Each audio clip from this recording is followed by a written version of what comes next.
कोई बता सकता है? कोई समझा सकता है पसंद और प्रेम में क्या फर्क है?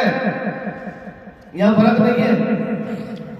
क्या फर्क है तो क्या फर्क है, और नहीं है तो क्यों नहीं है? बात को ध्यान से समझना। हमारे पास समय थोड़ा है और जल्दी से सारी चीजें पूरी करनी है। पसंद और प्रेम में फर्क समझना। ऐसे समझो कि एक गमले में गुलाब का फूल निकला हुआ है, आप देख रहे हैं गुलाब का फूल निकला हुआ है, आपको बहुत पसंद है, तो आप क्या करोगे? तोड़ के अपने पास रख लोगे, तोड़ के अपने पास रख लोगे। क्यों? क्योंकि आप पसंद करते हो। और जब आप उसे प्रेम करोगे तो आप उसे तोड़ोगे नहीं, उसमें जल सींचोगे कि ऐसे हरा भरा और खिलावा रहे। देखो, पसंद तोड़ना सिखा रहा है और प्रेम त्याग सिखा रहा है। जब आप प्रेम करोगे तब त्याग करना सीखोगे, और जब त्याग करोगे तब चीजें पाना सीखोगे। जब आप किसी से प्रेम करते हो तो आप सोचते हो कि वो खुश रहे, जहां पे भी रहे खुश रहे, जरूरी नहीं है मेरे साथ ही रहे। लेकिन आप जब पसंद करोगे तो जबरदस्ती करोगे, नहीं मेरे साथ ही रहना चाहिए। तो सबसे प्रेम करो और त्याग की भावना सीखो, विश्वास करना सीखो। जिस प्रकार आप भगवान पे विश्वास करते हो, भगवान पे विश्वास करते हो, कितना करते हो? देखो, विश्वास में भी एक अपनी शक्ति है, जितना विश्वास करोगे उतना पाओगे। एक बार एक गांव में एक गरीब किसान था, उसके बच्चे थे, उनकी बेटी की शादी होने वाली थी, उनके पास धन नहीं था। उन्होंने एक शाहूकार से कर्जा लिया बेटी के विवाह के लिए। उन्होंने बेटी का विवाह किया। जब उनके बेटे बड़े हुए तो कमाने के लिए शहर गए, उनके पास अच्छा खासा पैसा आने लगा, अच्छा खासा पैसा आने लगा।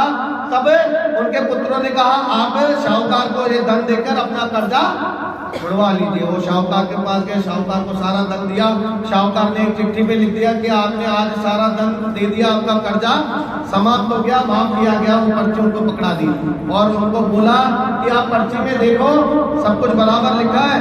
तो उस किसान ने कहा, अरे मैं तो अनपढ़ आदमी हूँ। क्या हूँ? मैं तो अनपढ़ आदमी हूँ, मेरे को पढ़ना लिखना नहीं आता है। अब शाहूकार के मन में लालच जागी। उन्होंने कहा, ये पर्ची मेरे को वापस दे दो। ठीक है, मैं साइन करके आपको दे देता हूँ। उसने क्या किया? पर्ची में लिख दिया कि आपका अभी कर्जा बाकी और आपने चुकता नहीं किया है। वो पर्ची में लिख के उनको पकड़ा दी और वो पर्ची लेके अपने घर चले गए। कुछ समय के बाद शाहूकार किसान के घर आया और किसान के घर आकर बोला कि आपका कर्जा बाकी है। तो किसान ने बोला, मैंने आपको दे तो दिया।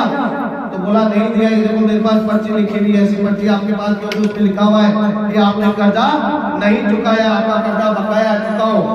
किसान को इस चीज की शंका हुई, भाई अब शाहूकार के मन में लालच आ गया है। लालच आ गया तो अब क्या करना चाहिए? उन्होंने शाहूकार के ऊपर केस किया, वकील किया, केस किया। केस अदालत में गया, अदालत में बात हुई तो शाहूकार ने किसान को बोला, शाहूकार और किसान की पेशी हुई तो जज ने पूछा, बोलो। शाहूकार ने बोला कि किसान ने मेरे को पैसे नहीं दिए, और किसान बोले मैंने दे दिए। तो जज ने कहा कि आपके वहां दोनों के अलावा तीसरा कोई वहां पे था? किसान से पूछा तो किसान ने कहा, हमारे ठाकुर जी वहां थे। कौन थे? ठाकुर जी वहां थे। तो अब जज ने बुलाओ भेज दिया, भाई ठाकुर जी को बुलाओ। ठाकुर जी आएंगे गवाही देने, ठाकुर जी को बुलाओ, भाई ठाकुर जी दे दो। अब किसान ने तो भगवान से प्रार्थना की, भाई भगवान रक्षा करना। अगली तारीख दे दी गई, अगली तारीख पे सुनवाई पे। अब उस गांव में क्या था? ठाकुर जी कौन थे? मंदिर में जो भगवान का मंदिर, गांव में जो भगवान का मंदिर था, उसमें जो भगवान विराजते थे वह सब उन्हें ठाकुर जी कहते थे। भाई जज का बुलावा आया, तारीख आई, तारीख पे आवाज लगाई, भाई ठाकुर जी हाजिर हो, ठाकुर जी हाजिर हो। दो आवाज हुई, एक बूढ़े से आदमी सर पे चंदन लगाए हुए, हाथ में लकड़ी लेके हाजिर हो गए। जज ने बोला कि बोले ठाकुर जी आप ही हैं? बोले हाँ मैं हूँ ठाकुर जी। बोले आप दोनों ने इनको देखा कि किसान ने अपना कर्जा दे दिया और शाहूकार ने ले लिया? बोले हाँ देखा।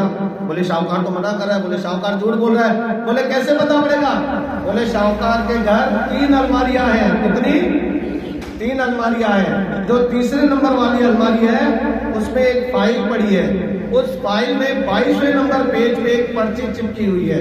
वो फाइल और पर्चियां मंगाओ, आपको पता पड़ जाएगा। जब जज ने वो फाइल और पर्ची मंगाई तो उस पर्ची के ऊपर लिखा हुआ था किसान ने अपना कर्जा अदा कर दिया है। तब किसान को जज ने छोड़ दिया और साहूकार को कड़ी से कड़ी सजा दी।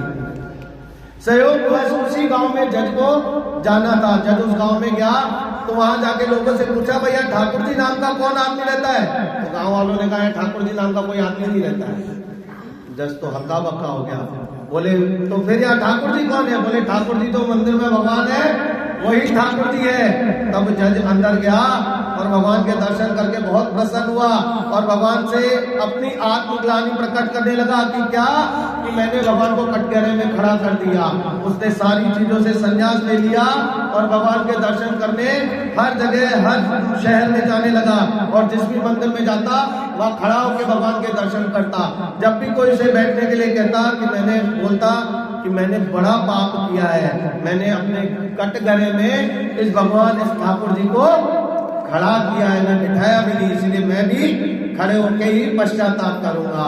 तो आपका विश्वास आपको हमेशा जिता रहा है। बोल श्री कृष्ण कन्हैया लाल की।